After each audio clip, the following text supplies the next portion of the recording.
back, everyone, to Final Cut Fridays. This is Will from the Think Different podcast. I hope you guys are enjoying all of our content here on our YouTube channel. Please go ahead and subscribe to our channel. I would really appreciate it. Also, we do have a full version of our audio podcast, which we will talk about in not only in here, but also on our audio podcast with extended items that we do talk about.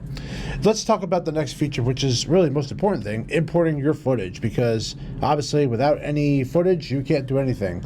I'm actually going to put my SD card in my brand new 16-inch MacBook Pro. Love having an SD card slot back. So I just go ahead and plug that into my system. And now what we're going to do is go through importing footage into here. Right away, if you noticed, I didn't have to do a thing, because when I was opened up in Final Cut Pro, it automatically just opened up a window called for importing this up. Now you can not have to do that. Like in Final Cut Preferences, you can actually turn that feature off, but you know, once you plug it in, you know what you're going to do with it. In this window, this is specifically just for media import. So on the left side, you can actually record yourself. So I could actually put on my FaceTime camera and just record what I'm doing right now. Hi. If you're going to import your camera when your SD card is plugged in, it'll show you different areas right here on what you're looking for. This is actually a little too long. I'm just going to drag that shorter. And then you have, also you can go through your desktop, you go through your documents folder. So if you have stuff that's already in the computer, you can go through here and select it and bring it in. But we're going to just focus on SD cards here. What it's asking me right away, if I click on it, I can play the event. I could skim across it, or I could actually hit the play button. Or I could just use my space bar for play. Space bar will be your best friend. It's a play and pause. And all your clips are organized right now based on the name. I always recommend go by the content created, by the order of when the content was made. So that's always much easier. You can look at different things. I'm very religious here with the church footage. So you can see this is a Sony 7S3. That's what this camera is. So if you like the quality of it, that's because that's the best camera on the market for me. And then you basically could start selecting your footage. So for example, if you click on one thing, that's easy, but if you hold down the shift key and then I click down here, it'll select a portion of it, because in here I have not one, but I have two different events. So I have a Sweet 16 and I have a wedding. So there are two different events in here, and maybe I don't want to import everything, which right now the default would be importing everything, but I'm not going to do that. So I'm going to select the portion I want. So just for testing sake, I'm going to select here, shift and hold down and select these items. Now next up is where is it going? So right now it could be added to the existing event, which I have not named yet. Right now the default, they call it 228. That's what Apple does. They automatically just make a name for you. So we're going to create a different event, and I'm going to call it Sweet 16.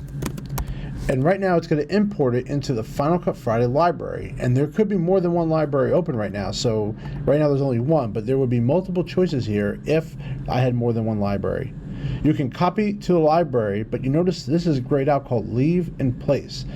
If you have footage, so let's say if I go to the downloads folder and I grab like this, instead of copying it into the physical library of Final Cut, it would leave it in its current location.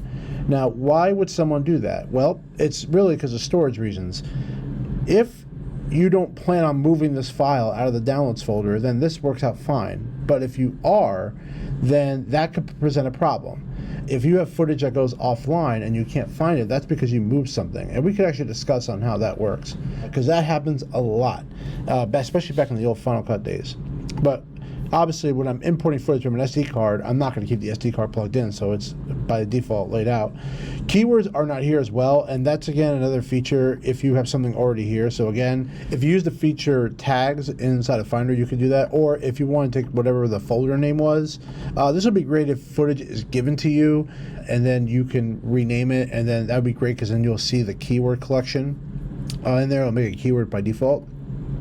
You have analyze video, remove pull down video. I'll be honest, I've never used that. Balance color, I have used this. This is a way for it to automatically try to balance the color out if you didn't do it correctly.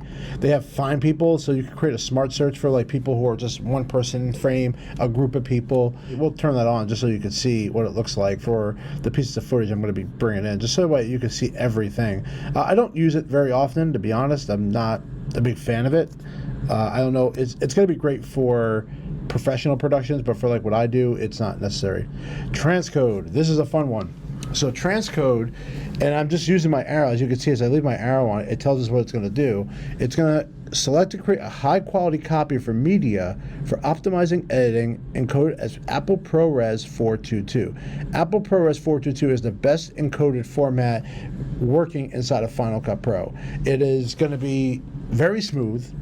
You'll probably have little to no lag. Lagging can happen depending on how large your footage is and how good your computer is. Optimized media is the best as far as if you want it. Now, the downside of that, it takes up a lot of storage. I'm going to actually check this off so you can see it. I'm going to check off everything so that way you can have everything kind of seen. And then they have another one called Proxy Media. Proxy Media will make a smaller size, but it'll offer faster editing performance. So now for this 16-inch MacBook Pro, I'm going to be real honest. I have not needed to use this since I've had it. So if you get one of these new 14 or 16-inch MacBook Pros with the M1 chip in it, I don't think you're going to run into this problem at all. But if you have an older machine, you could run into it. And Proxy Media will let you just make a smaller version, and then they have different codecs you can use. And the codec is basically what type of codec that you want to use for the files. And it's really just a quality difference of what you want. I don't want to dive too deep into codecs. Again, we're trying to make this simple, but you can turn on which one you want and how big the size is. So you could really knock it down to 50%, 25%. So you could really make it small. The idea here is you're just doing this for editing purposes. You're not doing it as your final output because Proxy is a smaller quality. And I typically use Proxy. I would recommend people with older Macs to use Proxy because you're going to need the leeway, and we'll see the difference of why that is. Analyzing audio, you can fix audio problems right away. They have 3 features they use, which is noise reduction. If the audio is too low, it'll knock it up for you, and if you have some kind of interference. You can separate mono and group audio stereo. You can remove silent channels that are not being used. So if you're using a video recorder and there's 2 audio outputs, it'll silent the one. You can automatically assign an audio role. So for example, it'll automatically figure that out. I typically do that. Usually the footage I bring in is not like of a production level, but if you're at production level, this might not be a bad idea to try. This is XML track names. That is for houses that need the data for sub-roll. So the data is, again, as a beginner, you're probably never going to use this. And then close window after starting import. I do that sometimes if I'm going to be done with everything I need to bring in, or if I'm going to come back and select more things, I would just uncheck that. So I'm going to hit import selected,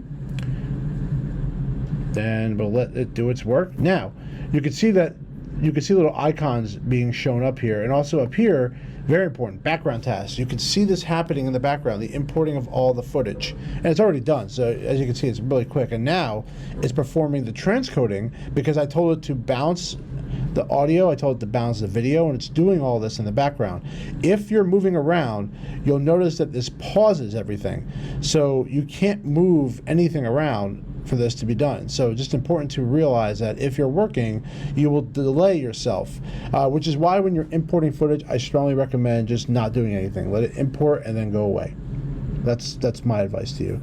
So here's that footage that came in here under the Sweet 16 event, and here you can see people, and then if I break it down, here it is, one person in one shot, which, you know, it sees that the focus of that, which is pretty cool. It actually does figure that out. Medium shot, they see more than one person in there, 2 people in there, wide shot. So it really does break it down. It actually did a pretty good analysis, honestly, of what I created. So, and you can rename these too, by the way. So if you really don't want to keep it, I could say, usually for gigs like this, I'm only going to have one person. So it's going to be the bridegroom or the girl. So I can say it's a Sweet 16 girl. And there you go. And then you could do wide shot. You know, it's analyzing the footage. In fact, it started adding more as it's still doing background tests. So, yep. So it's really neat, really cool. You could definitely see how this could benefit somebody doing this. But also I think that it could create so many of these that it could really get in the way and maybe you won't even use them. So that's just doing the import feature. Going back to it, and by the way, the shortcut to get back to the import is Command and I, which will bring up the window. And I could go back and I can grab something from my downloads. Like if there's like a song that I want to choose, I'll bring the song in and import that in. And now here's the song, which again, I had the shortcut for audio only, so that way I could just see that. Or because when this library gets big of a lot of content, you're gonna hate yourself. There's gonna be so much stuff in here to go through. So that's the import process. We will next discuss on how to look at the footage in the viewer, and we'll go through that next. So take care.